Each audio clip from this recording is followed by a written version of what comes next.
i7 ગુજરાતનો અવાજ। નમસ્કાર દર્શક મિત્રો, i7 ન્યૂઝ ગુજરાતીની સાથે હું છું આપની સાથે પાયલ બામભણિયા। તો જોઈએ આજના મહત્વના સમાચાર। દાહોદ જિલ્લામાં મંગલમોવડી ગામની બહેનો વાંસ અને દૂધીમાંથી વિવિધ આકર્ષક વસ્તુઓ બનાવી આત્મનિર્ભર બની। મળતી માહિતી મુજબ સરકાર દ્વારા યોજાયેલ મેળા થકી અમને સારી આવક મળી રહી છે। સરકાર આવા મેળાઓ યોજી અમને વેચાણ માટે તક આપતી રહી છે એવી આશા વિંછ્યા બાપુ, જેણે કદીએ પોતાના અભ્યાસ અર્થે શાળાનું પગથિયું ચડ્યું નથી, એ બહેન આજે પાર્વતીના સખી મંડળ ચલાવી રહ્યા છે। છેલ્લા 5 વર્ષથી સતત ચાલતી આ કામગીરીમાં 10 બહેનો સાથે 10 ભાઈઓ પણ રોજગારી મેળવી રહ્યા છે।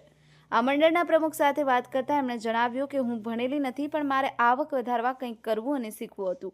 અમને બધાને સરકાર દ્વારા મોકલેલા ટ્રેનર થકી 4 મહિનાની તાલીમ મળી, જેમાં અમે શીખ્યા અને આજે હું ને આ બધી બહેનો ઘરકામ કરીએ છીએ, ખેતીવાડી કરીએ છીએ અને વાંસ અને દૂધીમાંથી વિવિધ વસ્તુઓ બનાવી અને આર્થિક રીતે ઘરને ટેકો કરીએ છીએ।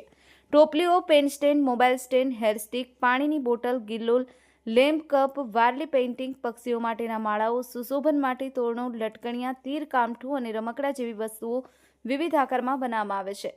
દૂધીને 1 મહિના સુધી સૂકવી અને પછી નીચેનો ભાગ કાપી એમાંથી દૂધીનું ગર કાઢી એને ખાલી કરી દેવાય છે। એ પછી એમાં નાના નાના કાણા કરી અને એમાં નાનકડો બલ્બ મૂકવામાં આવે છે। એમ જ રીતે વાંસના પણ વિવિધ આકારમાં લેમ્પ બનાવાય છે। Bureau chief Kalubhai Damor, i7 news Gujarati, Dahod. ગામનું નામ મંગલમોવડી, તાલુકો લીમખેડા અને દાહોદ જિલ્લો છે।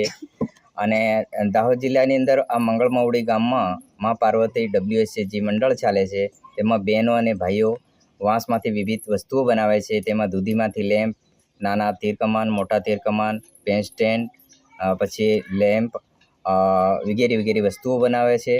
અને આ વસ્તુઓ અન્ય જિલ્લાઓમાં વેચાણ માટે સરકાર દ્વારા યોજાયેલ મેળાઓમાં ભાગ લઈએ, એમાં અમને સારી એવી આવક થાય છે। એ બદલ સરકારનો આભાર।